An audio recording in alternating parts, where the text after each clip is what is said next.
लगातार हमारे साथ बने हुए नरेश ट्रेन को लेकर बातचीत कर रही थी, अदिति कह भी रही थी, लेकिन मेरा सवाल यह है कि अगर राहुल गांधी ट्रेन पर सफर करते हैं, वो रात का ना हो कि दिन का अगर होता, जरा सोचिए तो पूरा सिनेरियो चेंज होता, क्योंकि रात को सब सो रहे थे और राहुल गांधी सफर कर रहे थे। अगर वो दिन में सफर कर रहे होते तो 20 से 25 स्टेशन ऐसे आते जहां लोग उनके स्वागत के लिए होते और माहौल बिल्कुल अलग होता।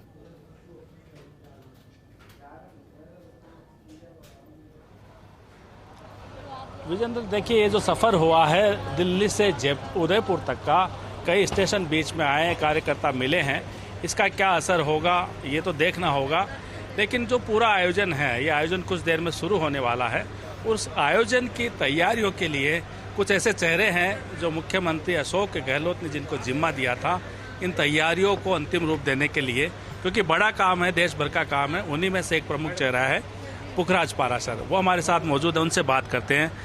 पुख जी, कई दिनों की मेहनत है, आप वो लोग हैं जो हमेशा पर्दे के पीछे रह के काम करते हैं, लेकिन चूंकि एक कांग्रेस कार्यकर्ता होने के नाते क्या माने, ये जो नव संकल्प जो शिविर है, इसका जो संदेश जब बाद में जाएगा तो लगता है कांग्रेस के कार्यकर्ताओं में नई ऊर्जा का संचार होगा। बिल्कुल, ये हमारे राजस्थान के कांग्रेसजनों के लिए बहुत एक ऐतिहासिक अवसर है। हम सब कांग्रेसजन अखिल भारतीय कांग्रेस कमेटी के अध्यक्ष आदरणीय सोनिया गांधी जी का बहुत बहुत आभार प्रकट करते हैं कि जिन्होंने इस ऐतिहासिक कार्यक्रम को राजस्थान में करने का उन्होंने अनुमति दी। मैं समझता हूं कि जो 3 दिन जिस तरह की सेशन चलेंगे, उसके बाद में जिस तरह का उदयपुर डिक्लेरेशन घोषित होगा, तो मैं समझता हूं कि उस डिक्लेरेशन को कांग्रेस मजबूत कैसे हो उसका पूरा रूट मैप होगा और उसके अनुसार कांग्रेस आगे काम करेगी।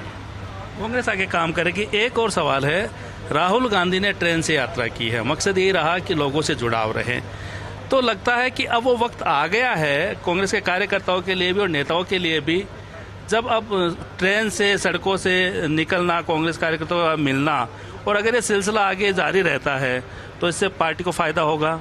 देखिए, कांग्रेस के सभी नेता जो पूर्व में भी हमारे राष्ट्रीय अध्यक्ष रहे हो या पूर्व में जो वरिष्ठ नेता रहे हुए, वो ट्रेनों से रोड शो भी करते हैं, सारी चीज़ें भी करते हैं।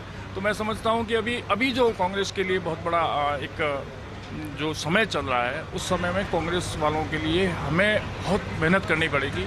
और मैं समझता हूं कि ये नव संकल्प शिविर है, उसके बाद में जो डिक्लेरेशन घोषित होगा, उसमें जो रोड मैप पे होगा, उसमें हम उसके अनुसार मजबूती करने का काम करेंगे और संगठन को मजबूत करने का काम होगा। पुखराज जी, आज अजय माकन से बात हो रही थी, उन्होंने एक बड़ी बात कही कि कांग्रेस का संगठनात्मक जो ढांचा है वो 60-70 साल पुराना है, वही परंपरा चलती आ रही है, उसमें बदलाव की ज़रूरत थी, लेकिन समय रहते बदलाव नहीं किया। भूमिका है चाहे युवाओं की, अन्य की हो, वो जिस तरह से होनी चाहिए थी वो नहीं होगी, लेकिन इस नवसंकल्प शिविर के बाद में आमूलचूल परिवर्तन दिखाई देगा।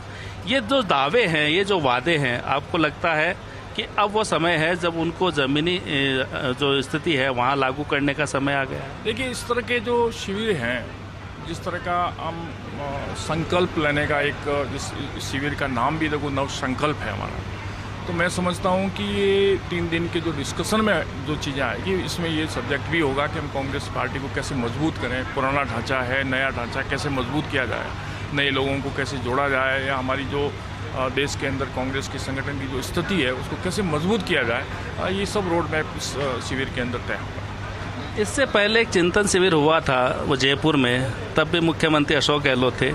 आज ये लंबे अंतराल बाद शिविर हो रहा है, मुख्यमंत्री अशोक गहलोत है, तो ये मान लिया जाए कि अशोक गहलोत के जो आला कमान के लिए अशोक गहलोत की अहमियत क्या है?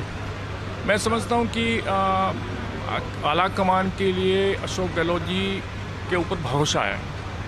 अशोक गहलोत जी एक ऐसे व्यक्ति हैं जो भी आपने देखा है, जन आक्रोश रैली भी हुई, अभी पूरे देश भर की रैली जयपुर में हुई, तो जब भी कोई ऐसा मौका आता है तो अशोक गहलोत जी के ऊपर आला कमान भरोसा करता है। मैं समझता हूँ ये उनकी एक पूंजी है अशोक गहलोत जी की, जिन्होंने पिछले 40-50 साल तक कांग्रेस को दिया ही दिया है। बिल्कुल, कांग्रेस में युवाओं को बागडोर सौंपने की बात भी आती है। कल एक मंत्री से बात हुई थी, उन्होंने कहा था कि अशोक गहलोत तो आज भी 20 साल के युवाओं की तरह दौड़ते हैं और 18 घंटे काम करते हैं। बिल्कुल, आप देख ही रहे हैं, हमेशा अशोक गहलोत जी 18 घंटे काम करते हैं और आज भी उसी मतलब ऊर्जा के साथ में काम कर रहे हैं। मैं समझता हूँ कि कांग्रेस का कार्यकर्ता, कांग्रेस का जो डीएनए है, मैं बताऊँ, वो अशोक गहलोत जी के रग रग में है। और जिस तरह से अशोक गहलोत जी ने संगठन को मजबूत करने का और जिस तरह से राजस्थान में सरकार की जो योजनाएं बनाई है, हर वर्ग के लिए बनाई है, उसका बहुत बड़ा इम्पैक्ट है। और मैं समझता हूं कि आने वाले चुनाव में हमें उसका लाभ मिलेगा। आखिरी सवाल, जो भी यहाँ पे जो एजेंडा तय होगा, जो बातचीत तय होगी या जो डॉक्यूमेंट तय होगा, कम से कम राजस्थान जैसे कांग्रेस के मजबूत राज्य में तो उसे लागू कर ही दिया जाएगा।